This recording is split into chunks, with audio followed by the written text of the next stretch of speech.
Seja muito bem-vinda ao seu Pensando Fácil, seu programa que fala da psicologia e do mundo da mente humana. Primeiro eu quero desejar Feliz Dia das Crianças para você e para sua criança interior, porque afinal não precisa ser criança de idade. Basta a gente ter uma alma de criança para a gente ser criança, não é? Porque a melhor idade é ser criança. E hoje a gente vai falar de um tema muito rico, porque atualmente esse tema ele tem tomado conta da sociedade, que é a questão do câncer. Importante porque, principalmente nesse mês de outubro, que é o mês para a saúde das mulheres. Para isso, eu trouxe a minha convidada queridíssima, a querida Gorete Gabriel. Olá. Muito obrigada por ter aceito o nosso convite, querida. Muito obrigada. Seja bem-vinda. Uma satisfação maior do mundo estar aqui. Muito obrigada. Sim, do Bonitas. Fala um pouquinho do Bonitas. A gente faz parte de um grupo de apoio, que é um grupo de pacientes oncológicas, o Grupo Bonita. É um grupo que tem já 8 anos e ele nasceu de um desejo de ter essa interação entre as mulheres e que houvesse, tirasse dúvidas e falasse um pouco desse cotidiano tão difícil que é o processo de tratamento do câncer, né? E aí iniciou lá em 2015 e hoje ele saiu do WhatsApp, ele começou no WhatsApp, saiu do WhatsApp e esse ano nós já estamos numa sede própria, na verdade não própria ainda, é alugada, mas a gente tem o nosso espaço, nosso cantinho e é muito legal. Maravilha, mas hoje a gente percebe que Natal está praticamente tomada por blusas do Bonitas. Hoje eu fui em alguns estabelecimentos e praticamente todo mundo está com Bonitas. Você é bonita? Você é bonita e eu tô até querendo receber uma camiseta Bonitas, hashtag fica a dica, hein, gente? Hashtag fica a dica, eu quero uma camiseta bonita. Sim. E já, seu pedido é uma ordem. Pois é, a gente tá no Outubro Rosa. Sim. E aí, na verdade, todos nós nos vestimos dessa cor, que é uma cor que marca a luta pela prevenção e diagnóstico precoce do câncer de mama, que ainda mata tantas mulheres. Câncer de mama é a segunda causa maior de mortes de mulheres no mundo. E a gente precisa entender que ações simples e que sejam tomadas por nós mesmos, elas são primordiais para que a gente possa ter a nossa vida salva. Que é o autoexame, que é uma condição de alimentação adequada, que é você ter uma vida tranquila. Então, são fatores que são muito importantes. E, especialmente, o diagnóstico cedo. Ele é fundamental. O diagnóstico do câncer cedo, ele garantiu que eu estivesse aqui hoje. É legal isso, muito, né? Eu amo. E aí a gente chega no tema, não é, Gorete, do programa, que é a questão da emoção no tratamento do câncer.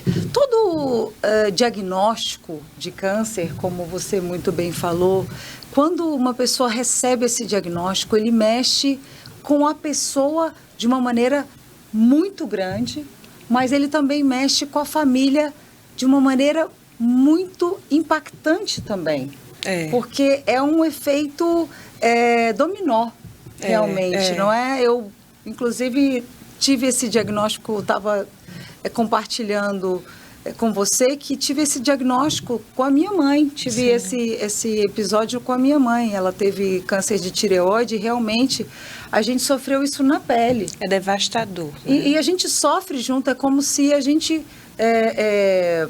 passasse por todo o processo junto.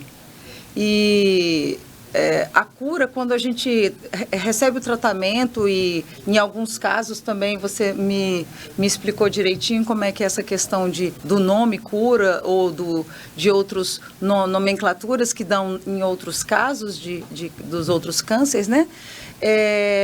Tudo com muita clareza para que as pessoas do outro lado conheçam. Sim. E que como é que essa emoção traz essa ansiedade, essa depressão para as pessoas, porque é muito impactante negativamente quando essa informação chega. Conta um pouquinho para a gente como é que essa informação chegou até você. Tá. Eu anualmente sempre tive muito cuidado com fazer os exames. Eu sempre, regularmente, não deixava muito tempo, fazia autoexame. E no mês de outubro eu estava fazendo uma palestra. Uhum. Eu sempre trabalhei, eu sou assistente social de formação, e aí termina que a gente trabalha com a informação, né? E aí eu trabalhando, fazendo a palestra, eu fui fazer demonstrar o autoexame. E nessa parte exterior da minha mama, eu botando a mãozinha para trás, eu aproveito até agora para ensinar as pessoas, porque falando um pouco a esse respeito, a gente encontra pessoas ao longo dessa trajetória que diz assim, onde é que eu marco para fazer o autoexame? Não sabe que o autoexame é algo que é muito simples, pessoal. É feito por você. Então, as pessoas não entendem esse processo. E aí, eu verifiquei uma nodulação na área externa e eu disse, não, vou marcar em novembro a minha mastologista. Fui para a mastologista, realmente tinha essa nodulação, mas era cisto, era de água, só que na parte interior da mama tinha 3 nódulos. E aí a minha mastologista disse, Gorete, fique tranquila, porque isso provavelmente não vai ser nada, vamos fazer a biópsia. E aí quando fizemos a biópsia, e essa biópsia ficou pronta na quarta-feira depois do carnaval. Aí sabe aquele medinho? Uhum. Eu sempre fui muito corajosa, eu sempre fui muito... meio que eu arrumo coragem, eu não tenho. Na verdade, eu acho que eu tenho coragem. E aí eu enfrento sempre tudo. Mas nesse, sabe um sentimento, uma premonição, isso eu não vou. E aí na sexta-feira, passou a quarta-feira, na sexta-feira eu estava no município aqui perto, trabalhando em Extremóis, e uma amiga que trabalhava comigo disse, Gó, vá buscar o seu exame, não custa nada. Aí eu disse, tá, Andressa, eu vou. E aí eu fiz o exame na liga, entrei lá, peguei o exame e fui pro carro, não abri. Quando eu cheguei no carro, sentei no carro e aí eu abri o envelope. Ah, Daide, o nomezinho que é deste tamanho, ele cresce. E eu disse, pronto. Disse uma palavrão. Uhum. Porque na hora... Sim. E aí... eu comecei a chorar e eu comecei a, meu Deus, e agora? E aí botei logo no grupo da família, chorando, minhas meninas começaram a ligar, chorando, minhas irmãs, meus irmãos. E aí eu não sei por quanto tempo eu fiquei lá em frente à liga, né, ao SECAM, e não sei quanto tempo, não sei como eu fui para casa. Sim. Minhas meninas me contam que eu cheguei em casa, abri a porta já sem chorar, e ela chorando muito, e eu disse, ei, parou, não vamos mais chorar, não acabou, a vida não acabou, vamos lutar, e vamos ver no que vai dar. E aí, assim, depois caiu a ficha, e aí eu chorei. Foi um final de semana que foi muito providencial. Uhum. Porque, na verdade, o primeiro sentimento é de que você vai morrer. Não tem jeito. Porque é isso que a gente escuta ao longo da vida, é isso que a gente vê. Porque a mídia, ela não fala muito das curas e dos êxitos, das histórias de superação. Ela vai falar, ela é marcada expor histórias de dor. Exato. Porque eu acho que vende mais. Infelizmente. Né? E aí, na segunda-feira, eu já fui para mastologista e já recuperada e ainda de vez em quando sofrida, mas já com o sentimento de que iria dar certo. E aí você falando a respeito dessa dor que envolve a família, e é exatamente isso. E termina que acontece algo que você não acredita. Você começa a dar força ao seu familiar, ao seu amor, para que ele não sofra, para que ele, tá tudo bem, vai estar tudo bem, e a gente tenta fazer brincadeiras e contar piada e dizer que está tudo bem. Olha, eu fui na médica, está tudo bem. E a gente mesmo destruído por dentro, mas você tenta encontrar forças de onde não tem. Então, esse processo e essa dualidade entre sofrer e ter esperança, ela é muito desafiadora. E aí você falando também sobre a sua experiência de dor e com o processo de câncer, eu sempre costumo dizer que eu conheço a dor de ser paciente com câncer e eu conheço também a dor de ser o amor da vida de um paciente com câncer. Porque meu pai teve câncer de pulmão em 2011 e teve outro câncer primário junto comigo em 2018.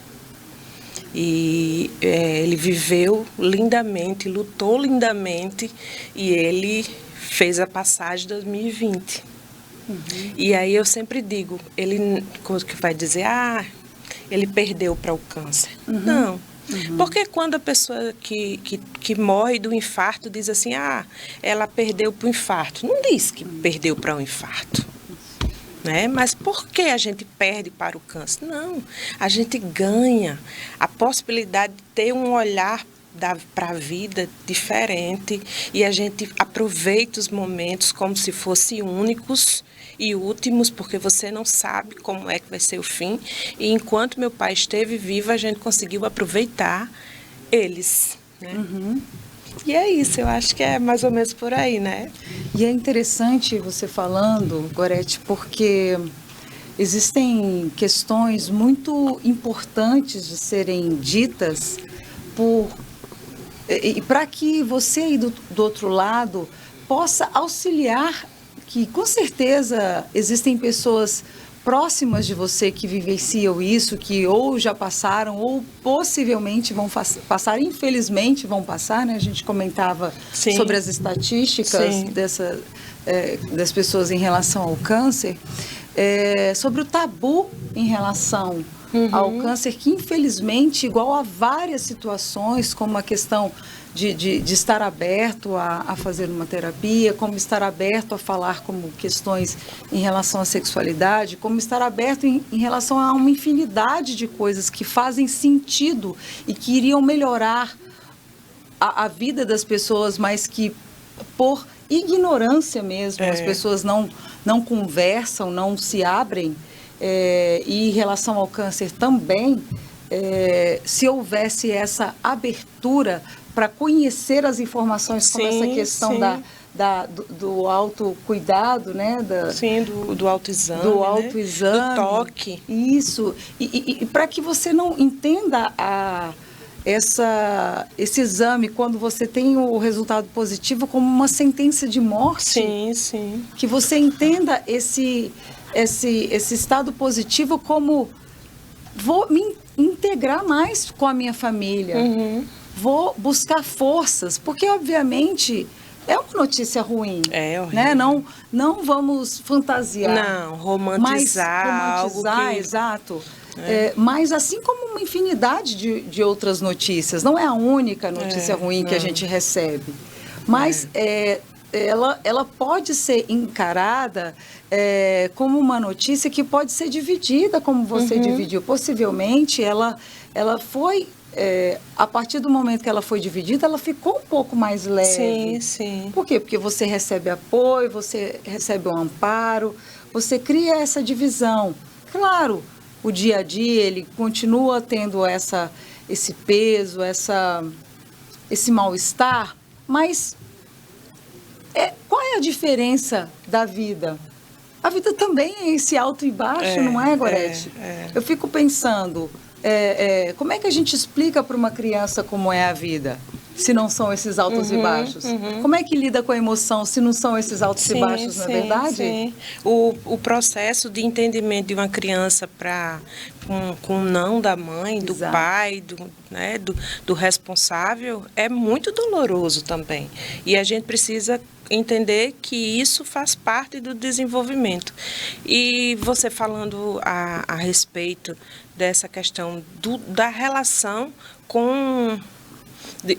do câncer com o tabu. Isso faz parte do processo, infelizmente, da sociedade em que a gente vive.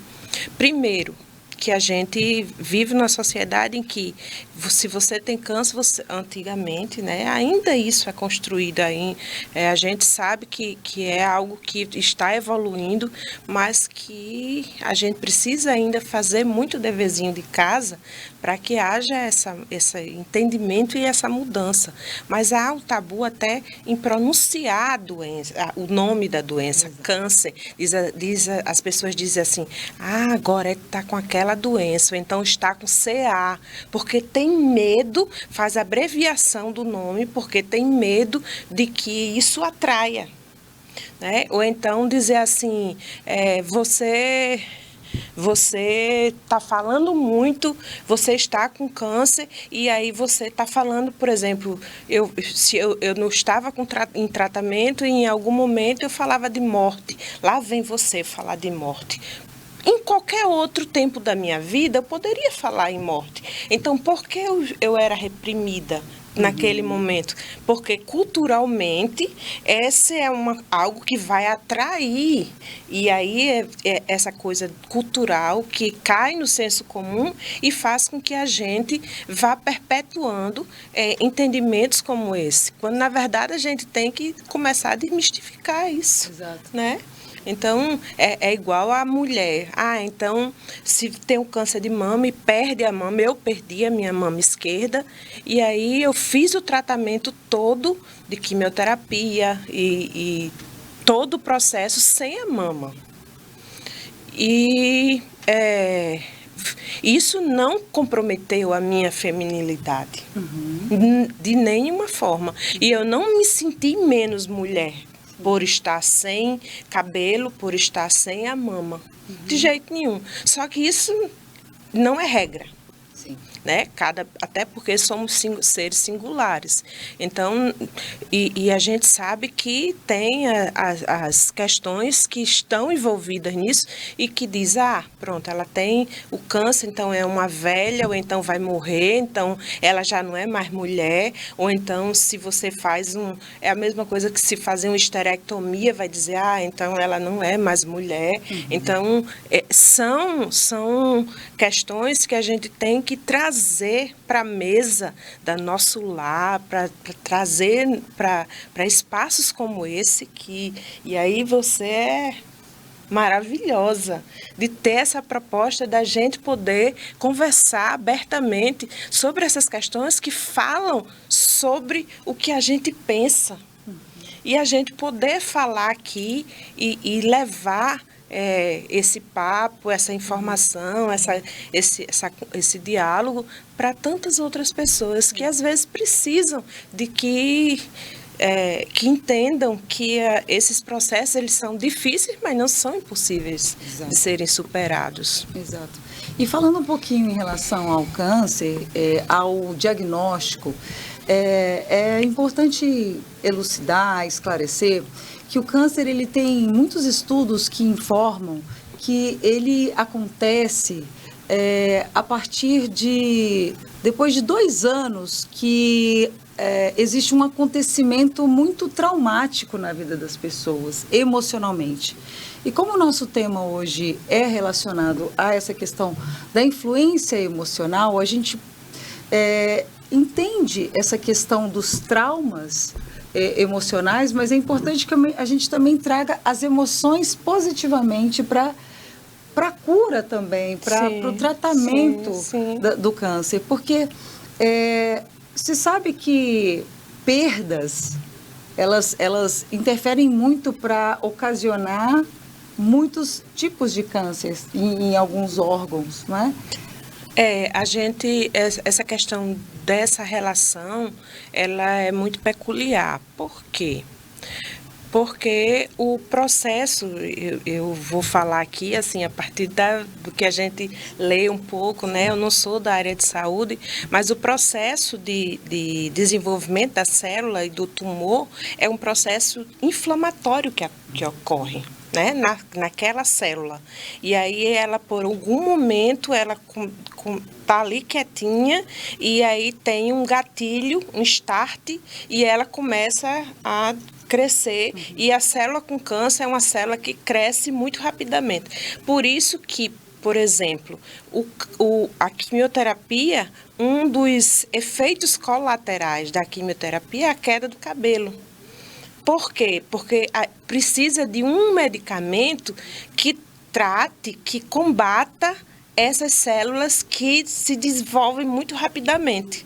E células que se desenvolvem muito rapidamente também são as unhas, pelos, cabelos. Então, termina que o quimioterápico, ele não mata apenas células que são doentes. Ele termina que mata as células que são boas e essas que têm um crescimento rápido. Então, essa relação com o processo é exatamente por isso. Se você sofre de uma perda, um trauma, uma frustração, né? Algo que lhe afeta, o que primeiramente ocorre? Você deixa de se alimentar, você passa a ficar abatido, apático, e aí quando o alimento ele é o principal mecanismo de funcionamento do organismo. Se você deixa de se alimentar corretamente,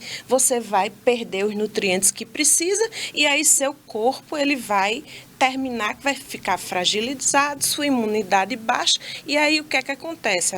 As células que estão ali quietinhas, elas se aproveitam dessa aí, né? E isso pode ser que realmente que aconteça, e há muitos estudiosos que falam a esse respeito, né? Então, a gente precisa cuidar não só do nosso corpo, mas também a gente precisa cuidar da nossa cabeça. A gente está saindo agora de Setembro Amarelo. Certamente você falou muito sobre essa questão de saúde mental, mas ela não é só para um assunto, um tema que a gente deva tratar em um mês específico. A saúde mental ela é fundamental para que a gente possa ter uma vida digna. E não só psíquica, mas saúde física. Sim. Porque isso vai afetar. Se você não está bem, você desenvolve compulsões, né? Então, a gente vai... Olha, eu sou muito doutora. Você é doutora da vida, não é? Eu sou doutora da vida. Até porque o próprio entendimento da realidade que você viveu, Gorete, e as experiências que você conseguiu coletar, até como assistente social, isso te dá uma bagagem muito, muito certeira. Porque quando essa semana a gente teve o Dia da Saúde Mental também. Atualmente, a gente começa a engatinhar essa questão do olhar para a saúde mental, ainda a passos muito lentos, mas pelo menos estamos andando, não é? Mas de uma maneira muito reativa. E o que eu chamo de reativa? As pessoas só vão quando o sofrimento bate a porta. As pessoas só recorrem a um psiquiatra, um psicólogo, um terapeuta, quando o sofrimento bate a porta. E quando está na beira do abismo. Exato. Porque enquanto você puder colocar embaixo do tapete, enquanto você puder mascarar, enquanto você puder botar maquiagem, e aí eu falo maquiagem literal e também, né, se revestir de uma capa para que a sua dor não apareça, para que o sangue que está escorrendo na sua alma não esteja, né, a olhos vistos, você vai seguindo a vida. Uhum. E a dor emocional não aparece, né? E essa é a parte mais difícil. Então, quando a saúde mental ela está desajustada e um desajuste que ainda não é gritante, esse ser humano ele vai escondendo até que o surto acontece. Então, por isso que muitas vezes acontece um surto e existe aqueles comentários super maldosos que você viu fulano? Menina, mas parecia ser tão normal. Mas no próximo bloco a gente vai falar um pouco mais sobre esses fulanos. Então não saia daí, até porque a gente vai falar de coisas mais legais, porque são das emoções positivas que ajudam no tratamento do câncer. Não sai daí, porque a gente já volta. Um beijo, hein, gente? Moura Supermercado oferece qualidade, preço baixo e muita variedade de serviços em um só lugar. Ofertas todos os dias da semana. Moura Supermercado, Rua Lagoa de Jacomã, Central Parque 03, Extremóis. Faça sua compra pelo delivery 981 59 2729. 981 59 2729. Moura Supermercado, o supermercado da economia.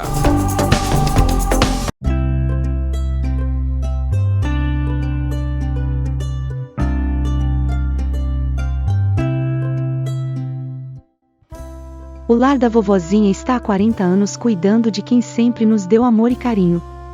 Precisamos da sua doação para que possamos continuar cuidando de quem sempre cuidou de nós. A sua doação se transforma em cuidado, atenção, alegria, amor e gratidão. Ajude o Lar da Vovozinha e seja um multiplicador de bons sentimentos e dos sorrisos mais sinceros. Acesse o QR Code e veja como fazer sua doação. Uma campanha da Start TV em prol do Lar da Vovozinha.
Seja muito bem-vindo de volta ao Pensando Fácil, seu programa que fala do mundo da psicologia e da mente humana.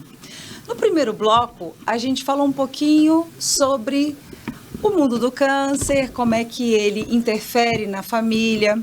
A gente falou sobre a nossa querida convidada de hoje, Gorete, como é que isso interferiu na vida dela, dos familiares, como é que foi um pouquinho do tratamento, como é que as emoções interferiram na vida dela. E agora a gente vai falar um pouquinho das emoções positivas, de como as emoções interferem positivamente no câncer para o tratamento, para que isso traga vida, não é? Porque de morte a gente não quer falar mais, não é mesmo, Gorete? Não, a gente não quer falar. Nós preferimos falar de vida, porque há vida aí, há muita vida ainda para viver. Exatamente. E a primeira emoção que um tratamento, quando ele vai tendo um êxito, e aí eu já falo em relação à minha mãe, quando eu percebi que ela ia tendo... Eu me lembro, tem uma imagem que vem muito claramente para mim, que foi no hospital, que ela estava fazendo um tratamento e o médico estava dando a medicação para ela e eu vendo que ela estava ficando coradinha, sabe? E aí, quando eu a vi coradinha, eu tive essa impressão de que a saúde dela estava voltando. E aquela... Assim, a gente fala coradinho, mas é a corzinha que a gente, né? Sim, que a gente... sim. E aquela corzinha me deu uma felicidade tão grande, mas tão grande, que aquilo lá foi um marco para mim. Você conta pra gente o marco que você teve em relação ao seu momento? Na verdade, eu sou meio que doidinha.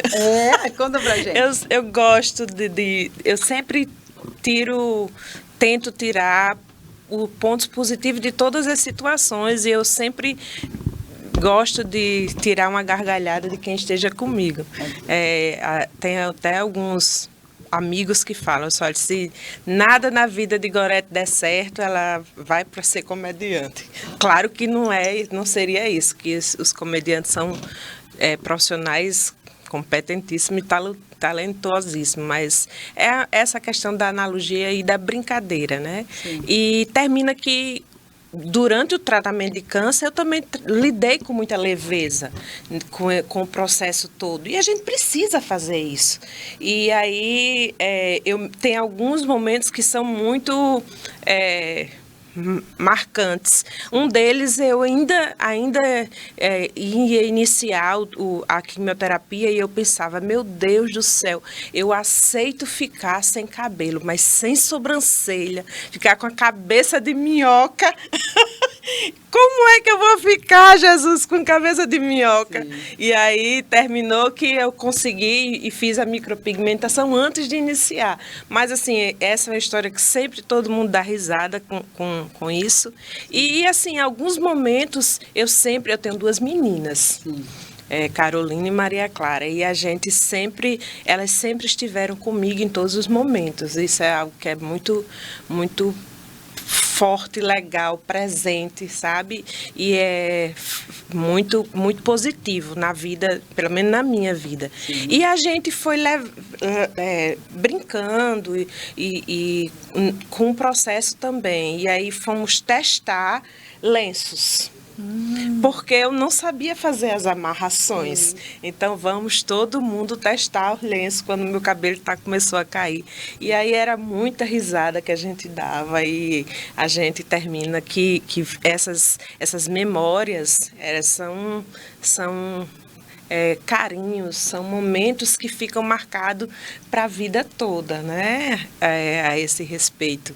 E a gente vai construindo e eu sempre fui de dar risada e tentando fazer com que as pessoas esquecessem que quem estava ali era uma pessoa sem cabelo, impossível, né? Uhum. Sem cabelo, sem peito, mas que era a mesma Gorete de sempre, que estava para brincar, que estava para dar risada, para dar beijo. Eu amo, sou do toque, do abraço. Então, essas memórias, elas são quentinhas. Sim. Porque a gente tem isso e faz a gente feliz, deixa a gente feliz, né?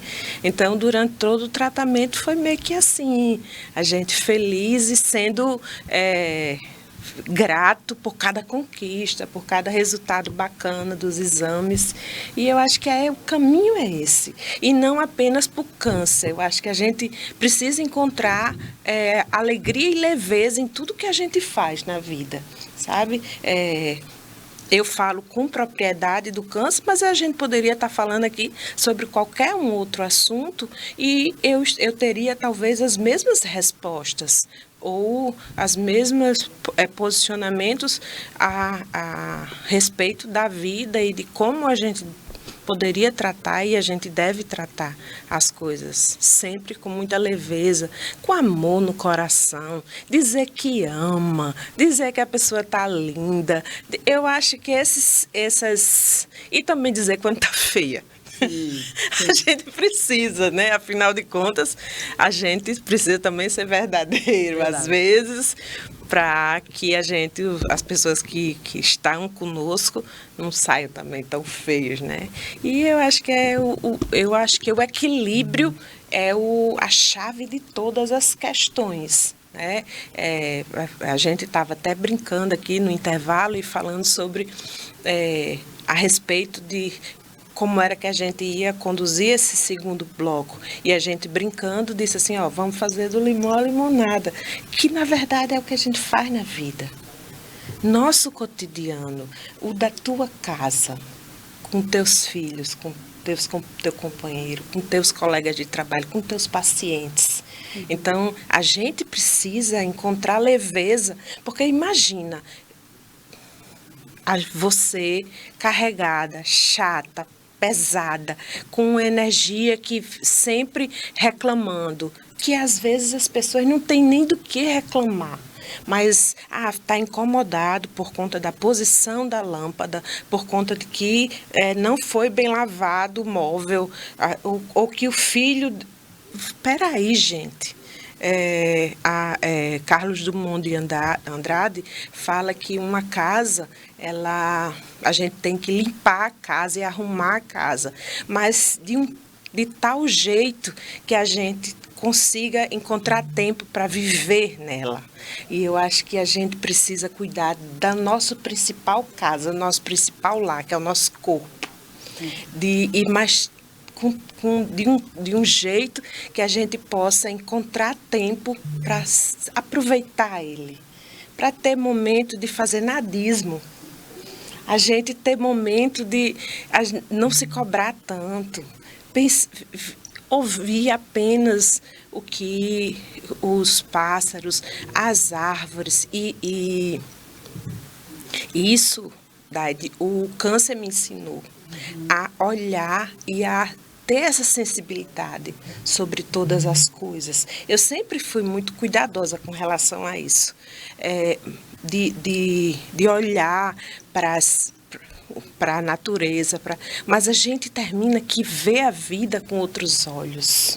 A gente consegue buscar e olhar com o coração para as pessoas, porque a gente vê amor, vê vida em todas as coisas. Então, acho que vale a pena a gente ser mais leve, se cobrar menos,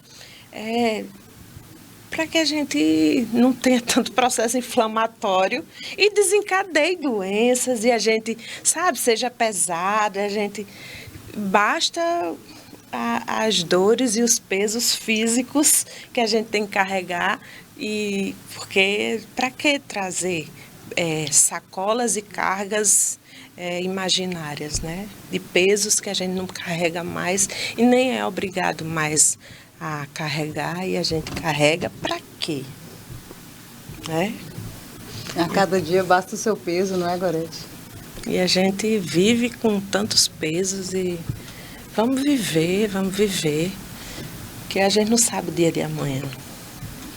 E o hoje, ele é muito precioso, hoje ele é muito rico e muito cheio de surpresas e alegrias, e eu acho que a gente tem que encontrar esses caminhos. E aí a gente pensar sobre essas questões, e eu tenho certeza que você, enquanto psicóloga, você tem uma história profissional carregada de vivências com pessoas que às vezes têm tanta dificuldade, né, de sorrir, de gargalhar. Tem gente que não gargalha, não dá uma gargalhada. Minha gente, é bom demais dar risada. E especialmente dar risada de você mesmo. É verdade. Né? É isso. Encontre você, então, o seu motivo para sorrir. Encontre você, então, o seu motivo para não ficar mais doente. Não é, Gorete? Encontre o seu motivo para não precisar de uma doença, para ter o carinho do seu... Eu costumo dizer que, muitas vezes, a doença ela é um ganho secundário para ter a atenção da família. Muitas vezes, a doença ela faz um papel de corrigir o curso da vida para criar mudanças familiares, para que haja uma união na família.